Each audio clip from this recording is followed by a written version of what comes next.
Meu irmão, não entra numa comigo não, que hoje eu vim aqui pra dar o papo, hein? Fala aí, galera que me assiste, pessoal que tá com saudade de mim. Tem tempo que não entra vídeo meu no ar já, deve ter umas 2 semanas. E pra quem me conhece, pessoalmente, a galera que me acompanha há mais tempo também, sabe que eu tô fazendo pré-vestibular e que tá chegando aí a prova final. É difícil tirar tempo pra poder gravar pra vocês. Conforme as coisas vão acontecendo, eu vou observando as paradas e falo assim, caraca, eu preciso falar sobre isso. Não ia ser diferente agora, talvez eu esteja até um pouco atrasado com relação a esse assunto, com relação à nossa primeira suspeita, foi suspeita mesmo, suspeita de ebola aqui no Brasil, que é um fato histórico que eu não ia deixar de comentar, assim, Primeiro eu queria começar falando de como que aconteceu essa história do ebola pra mim. Eu cheguei no trabalho na segunda-feira, e alienado, como eu já falei pra vocês, fora de rede social, por causa do vestibular e tudo mais. Eu comecei a escutar os comentários, eu percebi que a galera no trabalho tava falando muito sobre ebola, todo mundo tá falando muito sobre ebola desde, sei lá, que começou o surto na África. Isso aí até então é normal. Eu tava achando assim, que o pessoal tava falando exageradamente. Aí eu comecei a ficar, caraca, essa galera tá falando muito de ebola, vamos ver.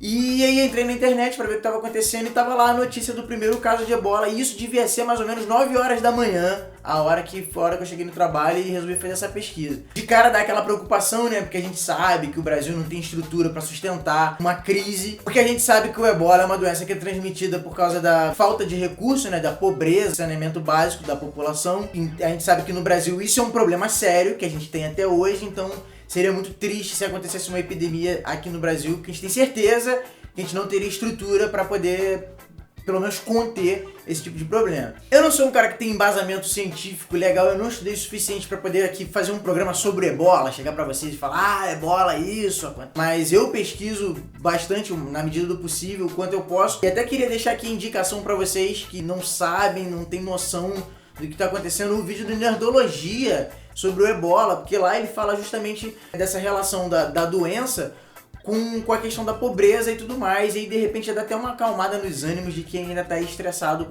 com relação a essas suspeitas de ebola no Brasil e as possibilidades do ebola chegar aqui de avião ou de navio. Na realidade, eu vim fazer esse vídeo aqui não necessariamente por causa do ebola em si, mas por causa de uma doença que é tão ruim, tão devastadora quanto o próprio vírus ebola. E essa doença se chama preconceito. Porque no mesmo dia que eu vi, na segunda-feira, a situação do rapaz que tá, não sei nem se era um rapaz, é um homem lá, um cara suspeito, né, de estar com a doença, e quando ele tava sendo trazido pro Rio de Janeiro de avião pela Força Aérea Brasileira, pra Fiocruz, que é um centro de referência para poder diagnosticar, cara, em menos de 2 horas, desde a hora que saiu a notícia que o cara era suspeito de ebola, o próprio site onde eu vi essa notícia já estava publicando uma outra notícia que pra mim era mais alarmante, que era que as redes sociais tinham sido dominadas por esse vírus escroto que é o preconceito. Em pouco tempo,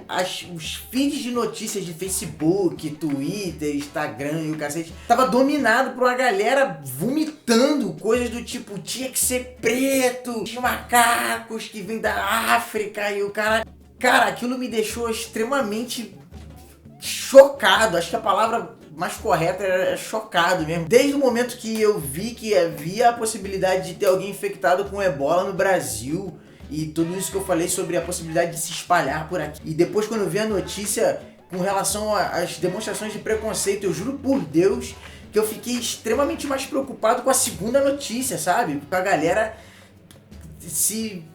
Caraca, eu não sei, baixa o espírito do mal na galera. A internet tem esse problema, por mais que as redes sociais sejam lugares legais pra você conviver, trocar ideias boas, informações legais, as pessoas se utilizam disso pra poder expressar o que ela tem de pior, tá ligado? O que ela não consegue fazer na vida real, na rua, porque tá arriscado tomar um tapa na cara, ela usa a internet pra fazer e pra falar um monte de merda. Apesar de eu ter ficado muito estressado com toda a notícia e com essa problemática do preconceito explodindo, né? E não foi um site só foram vários sites falando sobre isso. Fez refletir sobre o quanto o Brasil tem problema com isso, tá ligado? Aí eu fui fazer uma pesquisa rápida sobre como que o Brasil trata a questão do preconceito. Porque na realidade, se você for parar pra pensar e analisar o que acontece, cara, a gente tem A gente tem preconceito com tudo e é muito estranho isso. Até teve um vídeo que eu fiz falando sobre aquela atitude do Daniel Alves quando ele sofreu o preconceito, que a galera tacou uma banana nele. E teve aquele movimento do Luciano Huck. De lá pra cá, eu acho que as pessoas ficaram mais sensíveis com essa questão do preconceito. Na Copa, com relação aos argentinos, a forma como os brasileiros tratam os argentinos. Depois, com relação à torcida do Grêmio, que aconteceu um episódio extremamente bizarro e que gerou uma comoção muito grande, né? Tipo, caraca, a que pontos nós chegamos, né? Lá fora, os europeus trataram o brasileiro mal, de forma racista. A gente ficou muito chocado e teve a campanha na internet e tudo mais, e nós mesmos, aqui no nosso país, repetimos o mesmo ato. Beleza, que alguns vão dizer que isso era o calor do futebol, que fazia com que as pessoas agem de forma como elas não costumam agir normalmente. Mas o que explica o que aconteceu quando a gente teve a nossa primeira suspeita de ebola no Brasil e era com uma pessoa que era negra e as pessoas estavam falando que tinha que ser esses negros pra trazer essa doença pra cá mesmo? O que explica isso? Ninguém consegue explicar isso. E se a gente parar pra pensar, o suspeito de ter ebola, ele era um haitiano, ele nem era africano. As pessoas demonstraram uma ignorância tão grande que eles ficaram falando, esses africanos, o cara é do Haiti, cara, que é daqui da América, tá ligado? Mas a gente não limitou o nosso preconceito só com a questão da raça e da cor, não. Na realidade, o Brasil fica demonstrando preconceito com nordestino, a gente vê muito isso, bolivianos, venezuelanos e, no caso, os haitianos. Todo tipo de imigrante que vem pro Brasil sofre preconceito. Eu mesmo estou fazendo um estudo sobre o tipo de preconceito que os descendentes de japoneses sofrem no Brasil, justamente porque eles vêm de fora e chegando aqui sendo diferentes, sofrem preconceito. Só para concluir, para mostrar para vocês o quanto que a nossa sociedade é impregnada com esse preconceito que a gente finge que não existe, trouxe aqui uns dados que eu encontrei do Instituto Nacional de Estudos e Pesquisas Educacionais Anísio Teixeira. Foi feita uma pesquisa por esse instituto e foi constatado que aproximadamente 95% dos entrevistados tinham preconceitos com deficientes físicos, preconceitos étnico-raciais, preconceitos de gênero, de geração, socioeconômicos e de orientação sexual. Eu não podia deixar de ser. O instituto chegou à conclusão de que não existe alguém que não tenha pelo menos um desses preconceitos que eu citei agora. Isso é um dado extremamente alarmante, mostra que a nossa sociedade ela é uma sociedade muito mascarada. A gente vive pregando que o nosso povo é multicultural, pluricultural e que a gente aceita as pessoas de diversos lugares.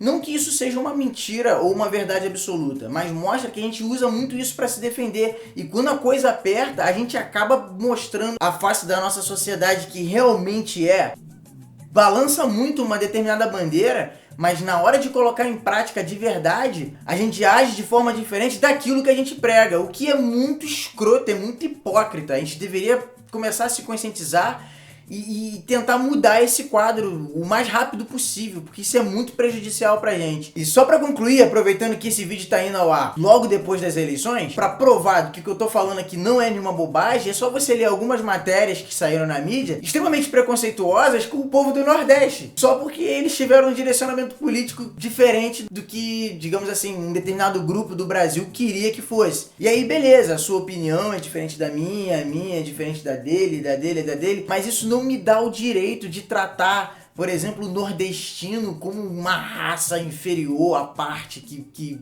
é culpada pelas mazelas do Brasil. Apesar de eu ser meio contra essa ideia de nacionalismo exacerbado, quando a gente tiver essas divisões dentro do Brasil, a gente não vai pra frente, cara. Caraca, isso tem que parar, cara. A gente tem que passar a tratar os estrangeiros também de forma acolhedora, porque se tem uma coisa que o brasileiro reclama muito, quando vai lá fora é maltratado, mas aqui gosta de repetir a mesma atitude. Tô fazendo esse vídeo aqui puto da vida, de coração, estressado com tudo isso que aconteceu. O ebola é um problema muito pequeno perto desse tipo de demonstração de preconceito que o Brasil tem dado ultimamente. Eu espero que a gente rume para um futuro, principalmente agora que a gente vai, depois dessas eleições, a gente vai ter um novo direcionamento político. Eu espero que essa garra que a galera mostrou aí na hora de ir pra rua, não só em 2013, mas agora também balançar a bandeira política e social que acha que é o melhor pro Brasil, e que isso não fique só no discurso da bandeira e durante as eleições,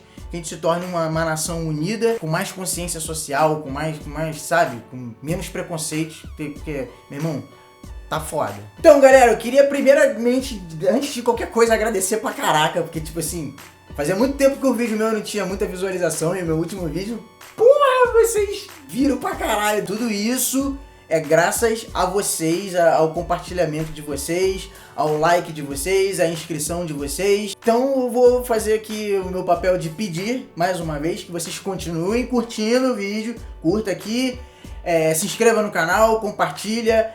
Se você concorda com o que eu disse aqui, que o Brasil tá uma merda mesmo, com esse negócio de preconceito, comenta aí embaixo. Se você não concorda, você comenta aqui embaixo, vamos debater. E vejo vocês no próximo programa. Beijo, até lá.